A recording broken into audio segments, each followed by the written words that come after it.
1842, Louisiana, the Caldwell Plantation. The photograph was never supposed to exist.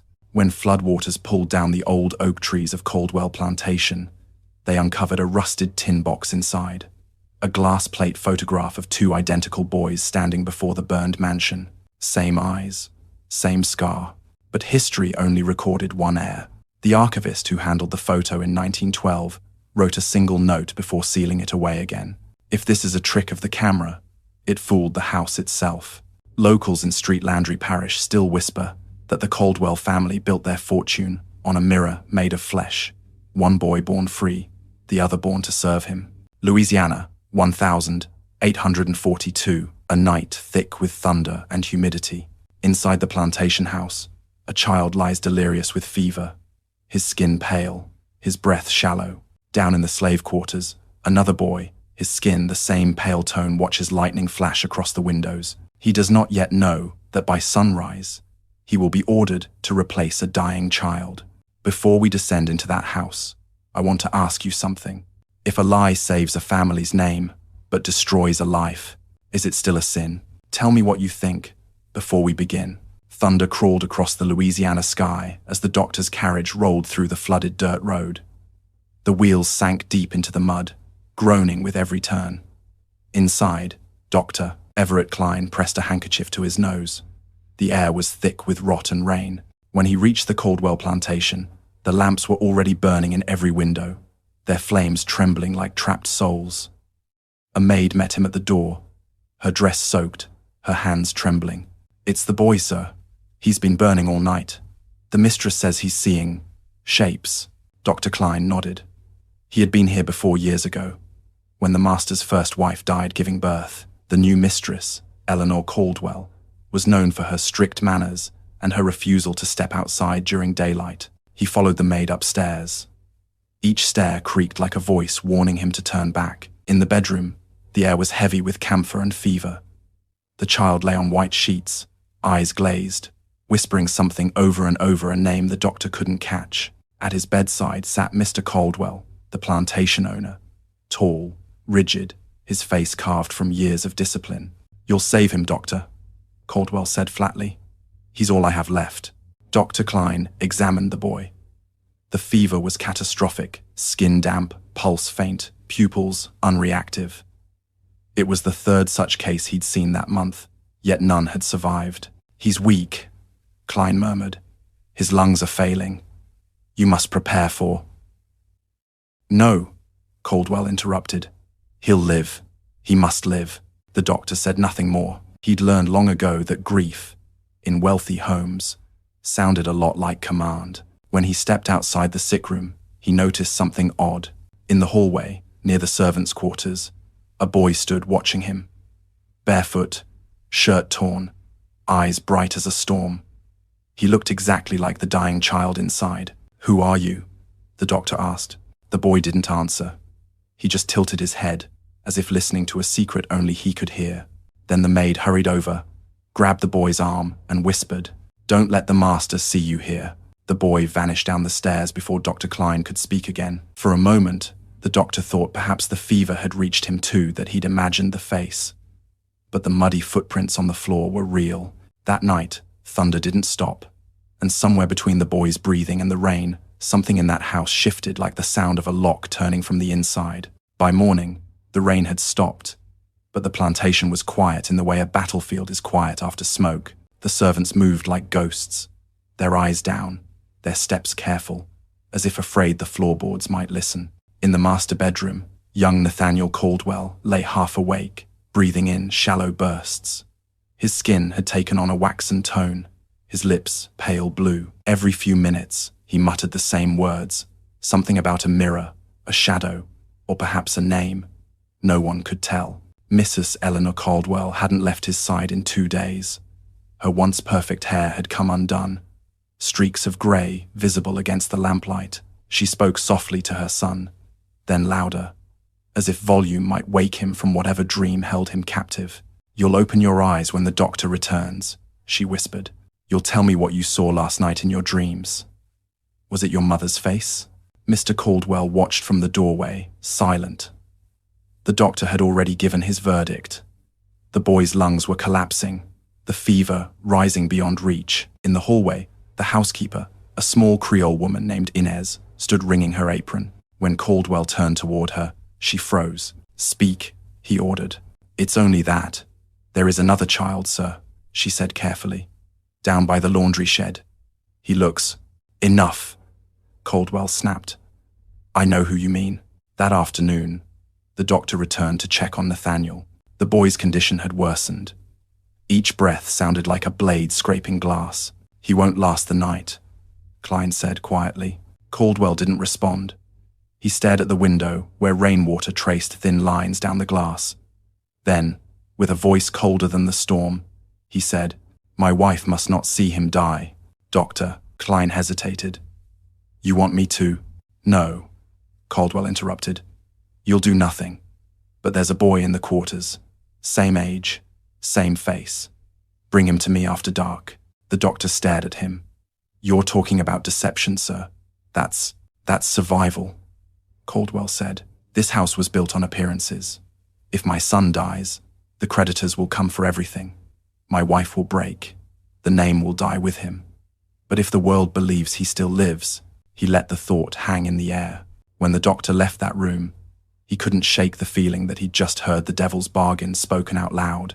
Outside, in the dim light of dusk, the same barefoot boy stood near the stables. He held a rusted toy horse in one hand, watching the doctor silently. When their eyes met, the boy asked softly, "Is he dying?"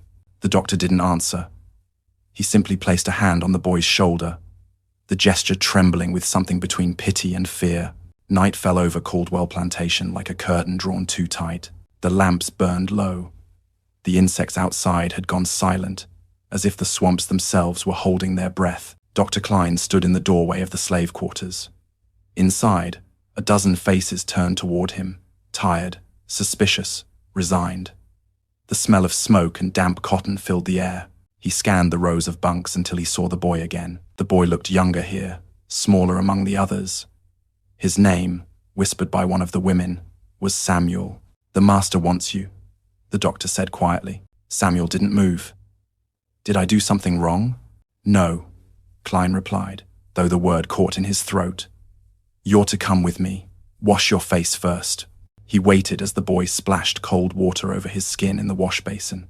In the dim light, Samuel's features became even more uncanny. The same jawline, the same faint scar under his eye. It wasn't just resemblance. It was replication. When they reached the main house, the air felt different.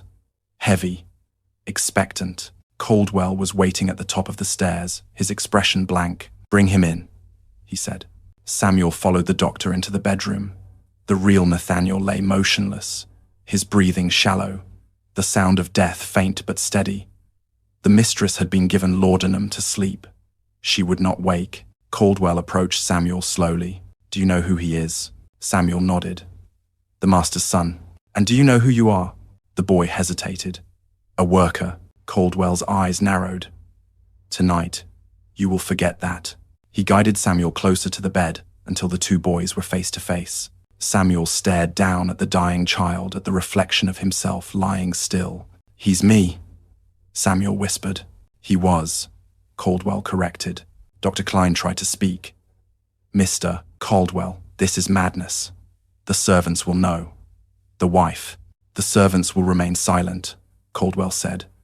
"As for my wife, she'll see what she wishes to see." He reached into his coat pocket and pulled out a small silver locket. Inside was a miniature portrait of Eleanor and Nathaniel, painted years ago. He hung it around Samuel's neck. "You'll answer to Nathaniel now," he said.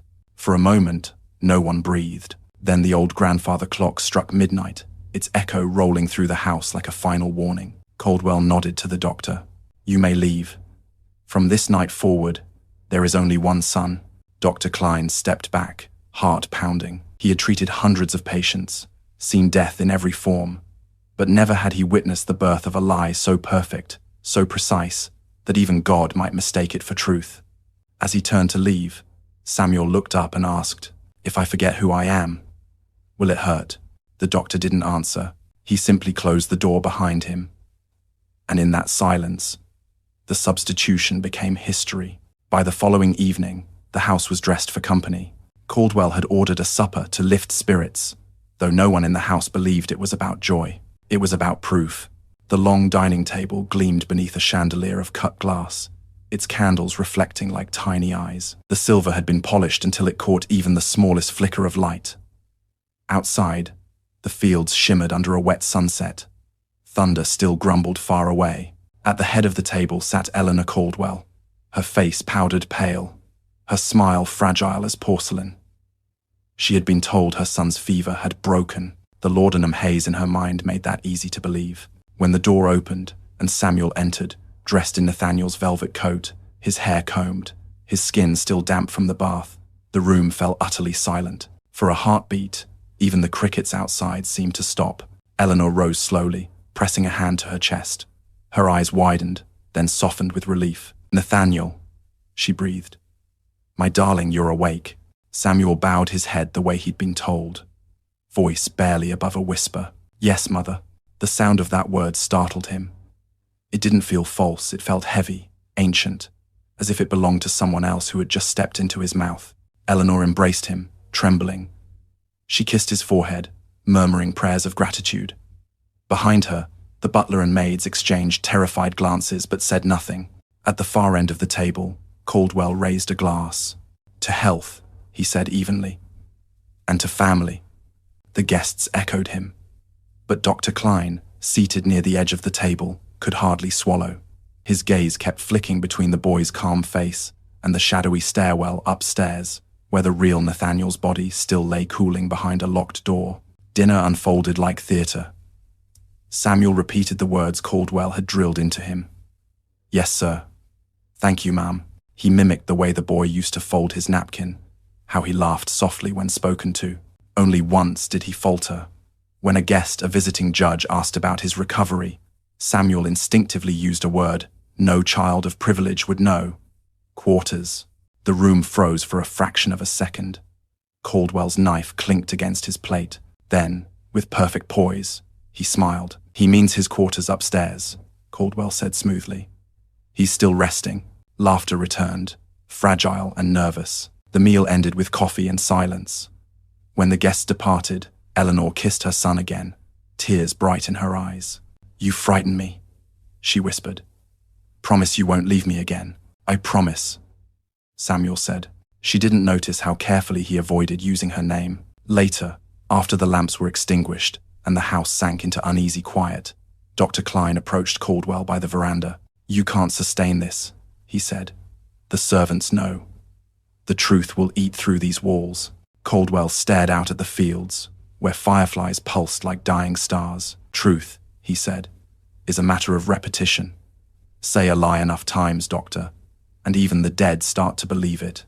Inside the house, Samuel stood before a mirror. He touched his reflection, the velvet sleeve, the locket on his chest, and for the first time, he wondered which face in the glass was real, the boy in the mirror, or the one who used to live in his skin. For 2 weeks, the Caldwell house performed its miracle of silence. Breakfast trays arrived and departed. Letters were written but never sent, and the chimneys burned every night, though the air was warm. To the neighbors, life seemed to have returned to normal. Inside, it had only grown stranger. Samuel, the new Nathaniel, moved through the corridors like an echo that had learned to speak. He studied the way sunlight touched the drapes, how Eleanor folded her gloves, how Caldwell's voice sharpened when speaking to servants. He repeated these rhythms until they became his own heartbeat. Yet, even the most perfect echo cannot hide forever.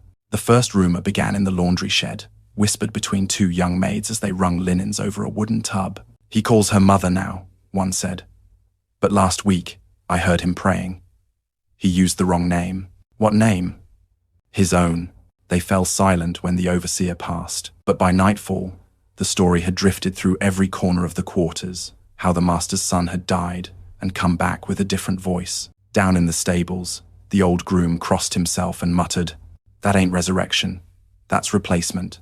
Dr. Klein returned once a week, officially to check on the boy's recovery. He always found Samuel reading in the library now, pretending to enjoy the same geography books Nathaniel once favored. But when the doctor spoke to him privately, the boy's answers were sharper, heavier. touched by something that didn't belong to a child. "Do you remember being sick?" the doctor asked one afternoon. "No," Samuel said softly, "but I remember waking up different." "Different how?" "People look at me and see what they want. Maybe that's the sickness," Klein wrote in his notes later that night. Caldwell's experiment continues. The boy's mimicry is flawless, but his eyes are learning deceit faster than any adults could. Meanwhile, Mrs. Eleanor Caldwell had begun to sense something she could not name. She swore her son's handwriting had changed. His R's looped higher, his T's fell shorter. Once, when she brushed his hair, she paused and whispered, almost to herself, "It feels thicker, coarser, like your father's." Samuel froze. He waited for her to laugh, to call herself foolish. She didn't. She only smiled faintly and said, "You must be growing into the man he wants you to be."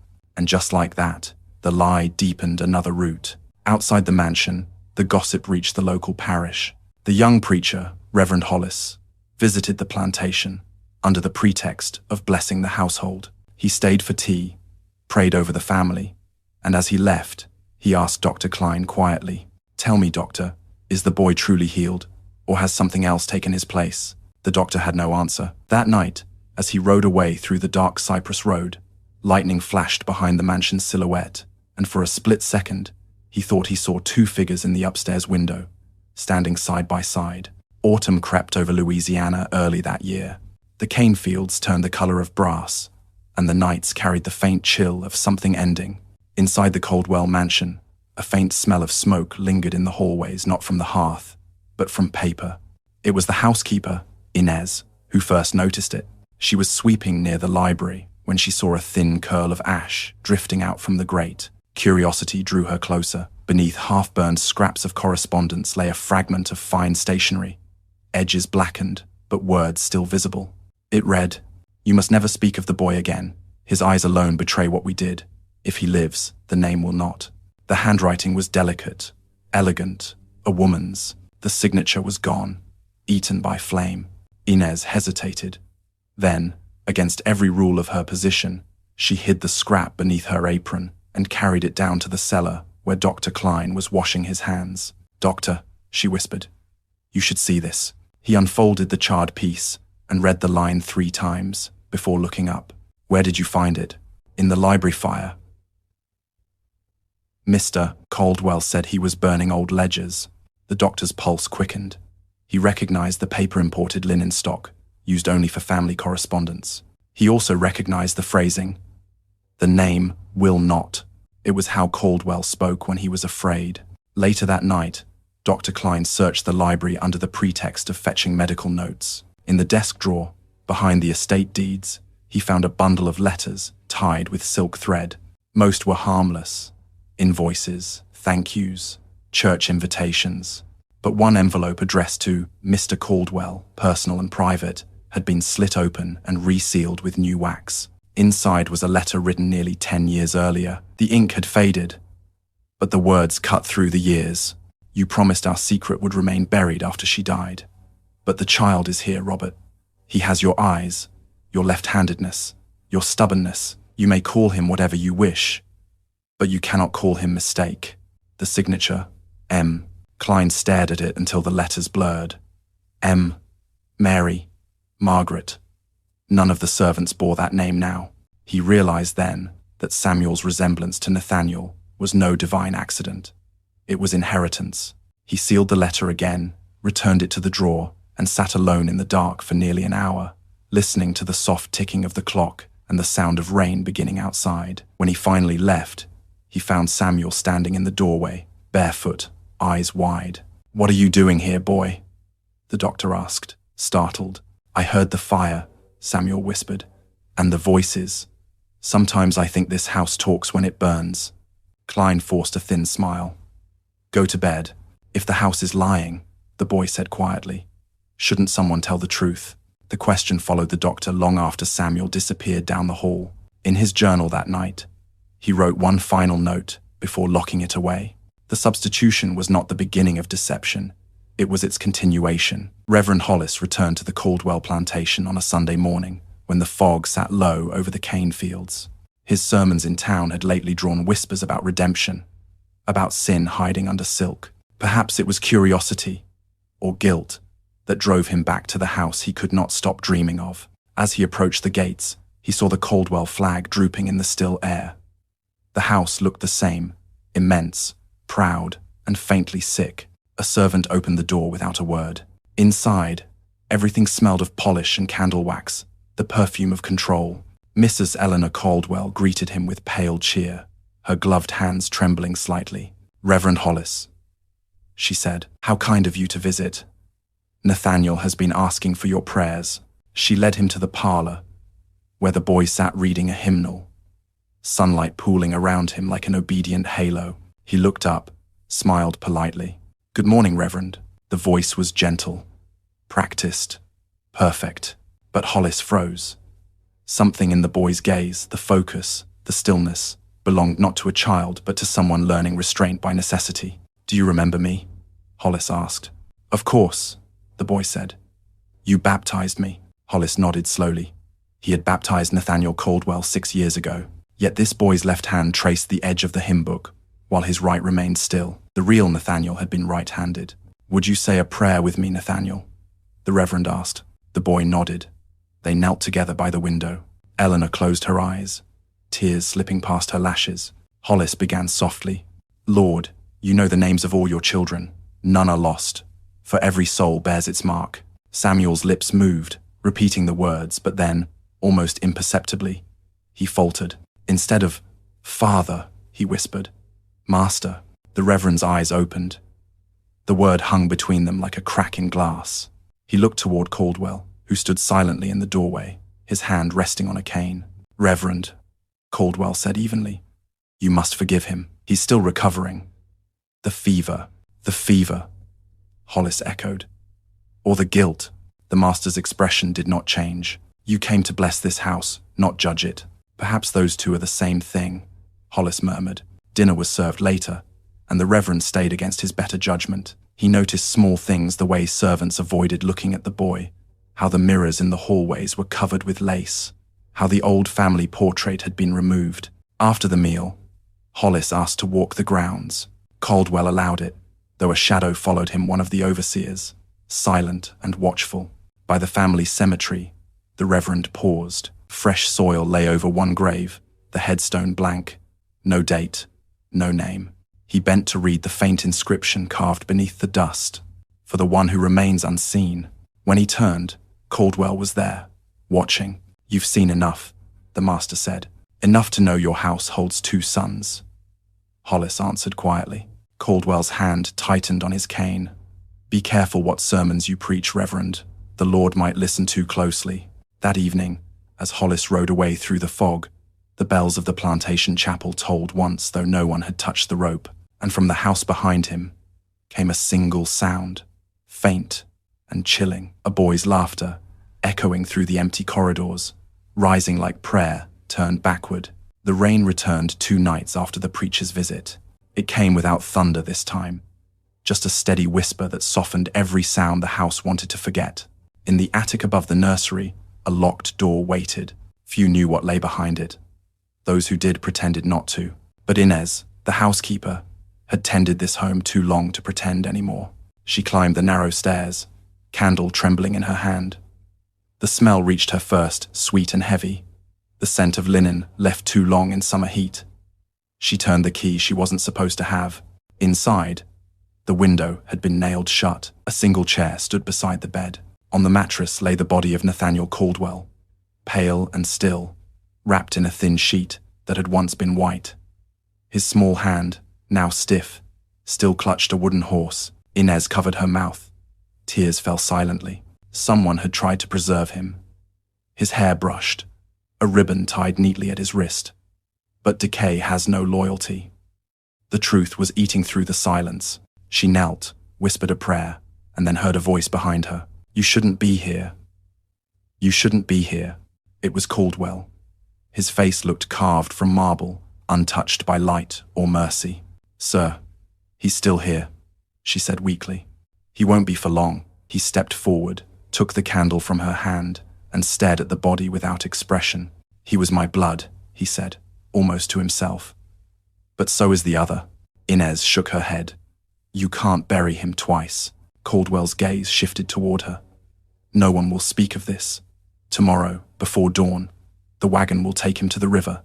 There's a chapel there, empty for years. That's where he'll rest. She wanted to scream, to tell him the lie had already gone too far. But the words froze inside her throat, because behind Caldwell, in the doorway, stood Samuel.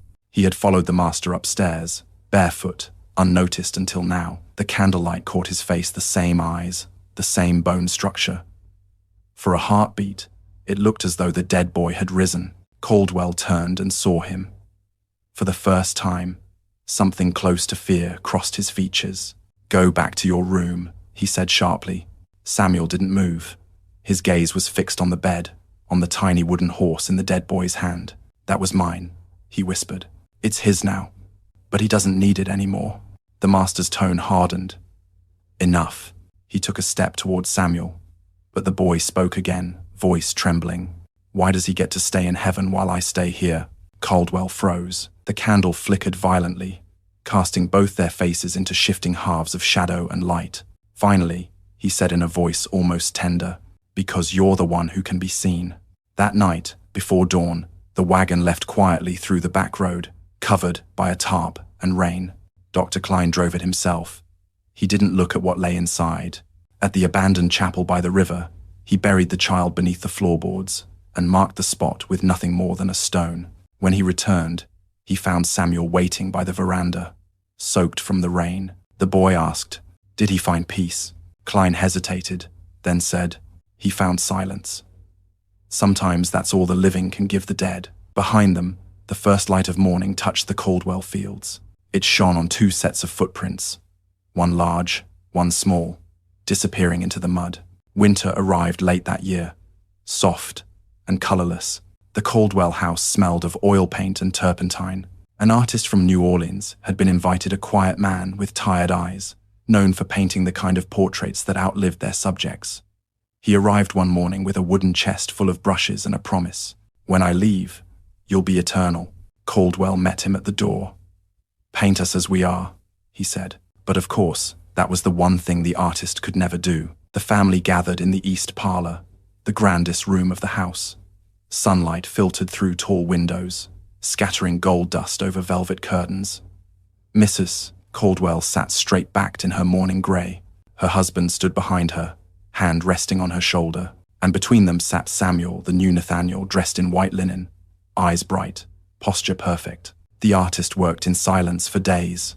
Each afternoon, Samuel held still for hours, learning to breathe like someone else's memory. Sometimes, when the painter dipped his brush, he glanced at the boy and frowned, as if the face kept changing under the light. Hold still, he murmured once. You look like two people at once. Every seventh sighed. Samuel didn't respond. His reflection in the silver mirror across the room smiled when he did not. At night, when everyone slept, the artist stayed behind to clean his brushes. He noticed small things, the thin scratches on the window glass, shaped like initials, two letters, N and S, carved side by side. He thought of asking about them, but the air of that house discouraged questions. On the fifth day, the portrait was finished. The family gathered for the unveiling. The sheet came down with a sigh. Gasps followed. There they were, Caldwell, Eleanor, and their son, captured forever in oil and varnish. But something was wrong. The light on the canvas fell unevenly. Samuel's painted eyes seemed older than his years, watchful, knowing. And if you looked closely, beneath the first layer of paint, you could almost see another face, faintly outlined beneath his, the ghost of the child he had replaced. Eleanor pressed a hand to her mouth. It's beautiful, she whispered, though her voice shook. Caldwell smiled thinly. It will hang in the main hall. When the artist departed that evening, he refused payment. Some faces, he said quietly, should never be remembered so clearly. That night, the portrait was hung above the grand staircase. Every candle in the hallway seemed to bend toward it, as if drawn by something unseen. Samuel passed by it on his way to bed. He paused, staring up at the painted boy, who now carried his name. The figure looked back, half in light, half in shadow. You're not me, Samuel whispered. The painted lips did not move, but in the flicker of the candlelight, The shadow along the mouth deepened, almost into a smile. From that night on, servants swore they could hear footsteps near the staircase after midnight, and the sound of a child's voice saying softly, "Stay still. He'll notice." By spring, the Caldwell plantation was a masterpiece of silence again. But silence is never empty. It hums, it listens, and sometimes it answers back. In the fields, the workers began speaking of omens. They said the crows no longer landed near the house, that when the wind blew from the river, it carried the faint sound of a child's laughter. One woman swore she saw two boys walking side by side near the cane rows at dawn, one in linen, one barefoot, and that when she called out, both turned to look at her with the same eyes. The overseers called it nonsense, superstition. But superstition spreads faster than orders. By the time summer came, the story had changed shape. Now they said the master's son had died, but his spirit, reborn in the body of a slave child, had come back to judge them all. Some called him the white ghost, others the boy with two souls. To the enslaved, he was neither ghost nor child. He was proof that blood could lie. In the quarters at night, songs began low, rhythmic chants carrying through the humid air. One son buried, one son born. Blood divided, justice sworn. The songs frightened the overseers. Caldwell forbade gatherings after dark, posted guards by the well. But every rule he made only deepened the belief that something holy or unholy was moving beneath the surface of his fields. Samuel heard the songs from his window. He didn't understand the words at first, but he felt them in his bones. When he asked Inez what they meant, she hesitated. "It means they see something in you, child." "What?" "A reflection of everything they've lost." He didn't reply, but that night he slipped from his room and walked barefoot into the fields. The moonlight fell over the cane, silvering every blade. From somewhere far off came the murmur of voices the slaves gathered near the old well, their faces half lit by lanterns. When they saw him, they fell silent. Then an old man stepped forward and said softly, "We know who you are." Samuel tried to speak, but the words caught in his throat. The man pointed toward the house. "He may own the name, but you carry the blood." One woman began humming the new song. Others joined, slow and deep. Samuel stood there, motionless, as their voices wrapped around him, gentle, reverent, terrifying. By dawn, he was back in his bed. Caldwell entered without knocking. His face was pale, his eyes red with sleepless rage. "You went to them," he said. Samuel didn't deny it. "They called me a ghost." "You are no ghost," Caldwell hissed. "You're my son. Then why do you hide me?" The master struck the table with his hand, the sound sharp as a pistol crack. "Because the world wouldn't understand." Samuel met his gaze, unflinching. "Then maybe it's the world that's wrong." Caldwell stared at him for a long time, something breaking behind his calm. Then he turned and walked out, leaving the door open behind him. That night, the guards reported strange movement by the cane fields, lanterns swaying, distant singing. By morning, 3 tool sheds were burned to the ground. No one claimed to know who did it, but the word revolt began to echo through the parish like the beat of a slow drum. It began with the smell, not smoke before smoke. That faint, metallic tang the air takes on when something is about to burn. The dogs barked first. Then came the bell, then the shouting. By the time Caldwell reached the veranda, the sky above the cane fields glowed orange. The fire moved fast, leaping from shed to shed, like it had been waiting for years. Flames clawed through the dry stalks, devouring the season's crop in a single breath. And through the roar of wind and cracking timber came the sound of voices, hundreds, singing in rhythm, the same forbidden song that had haunted the nights. One son buried, one son born. Blood divided, justice sworn. Caldwell shouted for his men. The overseers ran with buckets, rifles, curses. But water turned to steam before it reached the flames. He looked toward the mansion and froze. On the balcony stood Samuel, haloed by the reflection of fire. He wasn't screaming. He wasn't running. He was watching. The boy's face glowed in the shifting light. Half saint, half sinner, the locket gleaming at his throat. Behind him, Mrs. Caldwell sobbed into her hands. "Robert, please, bring him inside." But Caldwell didn't move. For the first time in his life, he didn't know which child he was saving. Dr. Klein arrived from town, drawn by the glow. His carriage stopped at the gate. He could already feel the heat. He saw chaos slaves fleeing, others fighting the flames with bare hands, overseers shouting orders no one obeyed. Inside the house, mirrors cracked from the heat. The portrait above the staircase began to darken, its varnish bubbling like skin. Samuel turned from the balcony and walked inside, calm as sleep. He stopped before the portrait. The painted eyes seemed alive in the flickering light. Two faces merged, struggling to separate again. He reached up and touched the canvas. The paint was warm, almost pulsing. Behind him, Caldwell's voice thundered. "Get away from there." Samuel didn't turn. "You said I was your son," he said quietly. "Then why am I the one who burns?" The master crossed the hall, but before he could reach the boy, the oil lamps shattered from the heat. Fire spilled down the walls like liquid gold. Caldwell grabbed Samuel's arm, pulling him toward the door. "We're leaving." "And him?" Samuel pointed upward, toward the attic. "The one you buried." Caldwell froze.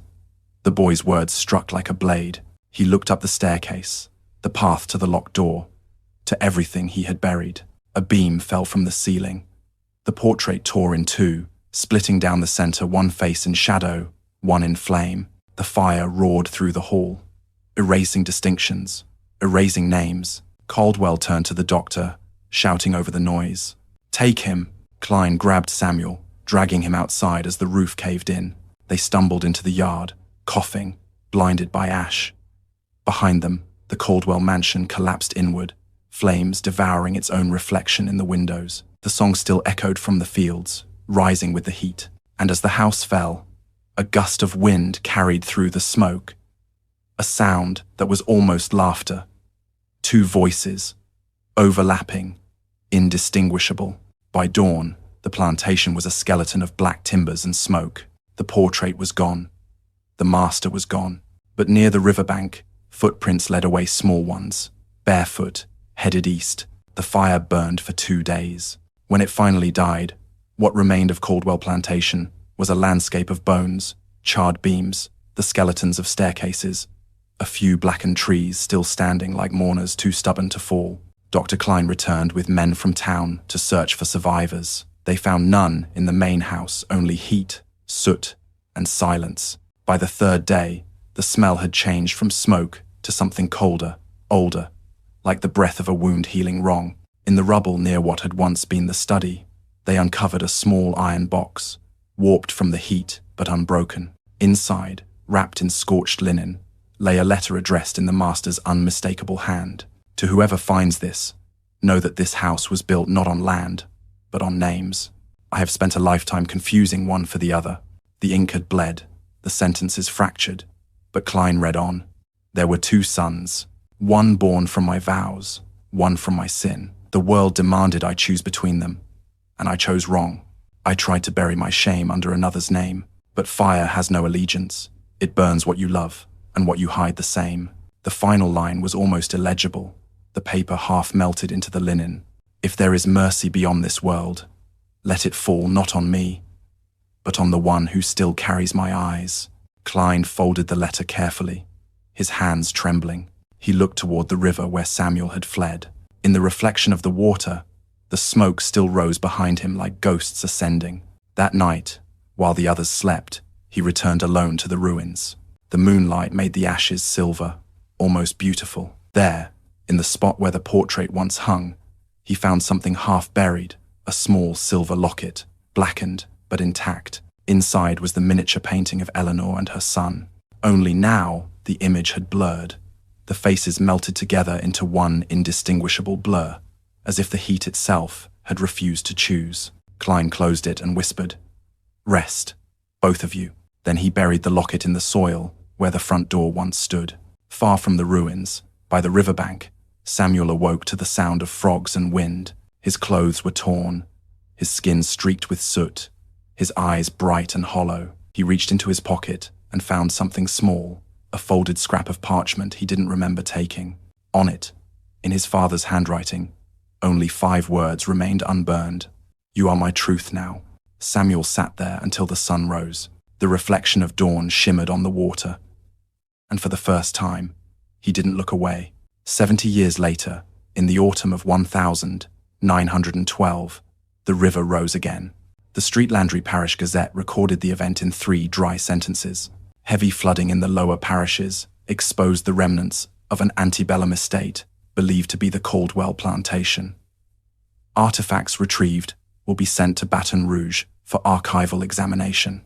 That was all the world knew, but in the weeks that followed, a team of archivists and laborers worked through the mud, lifting out fragments of glass, charred brick, rusted locks, each piece another letter in a language time had tried to forget. Among them was Miss Clara Duval, a young historian from New Orleans. On the 3rd day of excavation, she unearthed a small, rusted tin box near what had once been the foundation of the great staircase. It was sealed tight, the metal fused with ash. When she pried it open, she found something wrapped in oilcloth. A glass plate photograph, remarkably intact. 2 boys stood side by side before the mansion, one in linen, one barefoot. Same face, same eyes, same faint scar beneath the left eye. One stood in the light, the other half in shadow. At first, Clara thought it was a double exposure, a trick of the old camera. But the longer she looked, the less certain she became. There was something intentional about the framing, something almost ceremonial. Behind them, in the corner of the image, a faint blur of smoke rose from the fields, like a memory trapped in silver. She turned the plate over and found, scratched into the glass in a shaky hand, 5 words. "You are my truth now." Clara's breath caught. She showed it to her supervisor, who dismissed it as coincidence. "Old photographers wrote strange things," he said. "Probably poetic nonsense, and especially paper. Intended." But Clara couldn't let it go. That night, in her small hotel room, she held the plate up to the lamplight. The boys' faces shimmered for a moment as if alive. And though she knew it was impossible, she swore she saw the one in the shadows lift his head slightly, looking not at the camera, but at her. The next morning, she returned to the site. The river had receded, leaving a trail of silt and broken roots. Near the waterline, she found something glinting in the mud. A small silver locket, half melted, engraved with 2 initials, R.C. She cleaned it carefully, placed it in the evidence crate, and wrote in her notes, "Artifact #47B. Locket recovered near Northern Embankment. Possible link to subject of photograph. Condition: scarred, but intact." That was all. No one asked about the photograph again. It was stored in the archives, misfiled under Unidentified Families, 19th century Louisiana. Decades later, when the image was digitized, a technician noted an anomaly. The exposure showed 2 identical figures, but when light passed through the plate from different angles, only one cast a shadow. Time doesn't erase secrets. It buries them beneath prettier words. The Caldwell plantation no longer appears on any map. The fields are gone. The river has shifted course, and the soil that once fed generations now feeds only wild grass. But sometimes, when the wind rises through those empty acres, it carries a sound like 2 children laughing. Historians catalogue stories. They chase facts. They call it preservation. But the truth, real truth, doesn't live in ink or archives. It breathes in the gaps, in what was never written down. The story of Robert Caldwell and the 2 boys became a footnote, a curiosity in local lore. Visitors say the family portrait survived somewhere, that it hangs now in a courthouse hallway, its paint darkened to near black. If you stand in front of it long enough, they say, you'll see a faint shimmer where a second child used to be, a suggestion of another face, erased but not forgotten. As for Samuel, no record names him, no census, no grave, only a few scattered references, an unnamed servant freed after the fire, a field hand who could read, a man who disappeared upriver. Maybe he lived a long life. Maybe he vanished as quietly as he arrived. But his father's words endured, carved into glass, carried by a photograph that refused to die. "You are my truth now." Truth. It changes shape. It changes names. It survives the people who tried to own it. Maybe that's the only kind worth remembering. If you ever travel through southern Louisiana and the fog rolls low across the river, stop for a moment. Listen. You might hear it, the faint snap of fire, the echo of footsteps through wet cane, a child's voice asking, "If I forget who I am, will it hurt?" No one answers, because some questions were never meant to be solved, only told, again and again, until the story itself becomes the memory. And somewhere, under layers of ash and time, two faces still wait for morning, one born free, one born forgotten, and both, forever, the same.